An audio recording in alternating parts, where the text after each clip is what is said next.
Mapaan-Gi Shaaphu Amata Yaodana Maheiroisingda Matam Chana Lairik Phanghannaba Amsu na MARILEINABA SINGGI MAPHAMDA appeal TOURAKLI.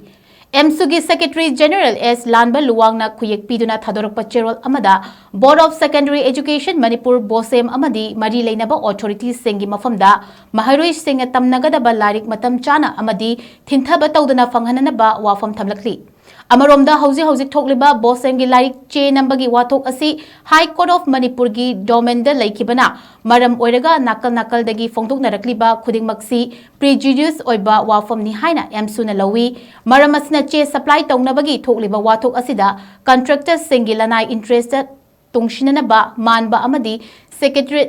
sectorial oiba miyengdagi Bosemda Mapaan-Gi Shaaphu kayana pressure pisinbagi mami chaungna taribasi yamna laibak thibani amasung lawfam thoktaba thawongni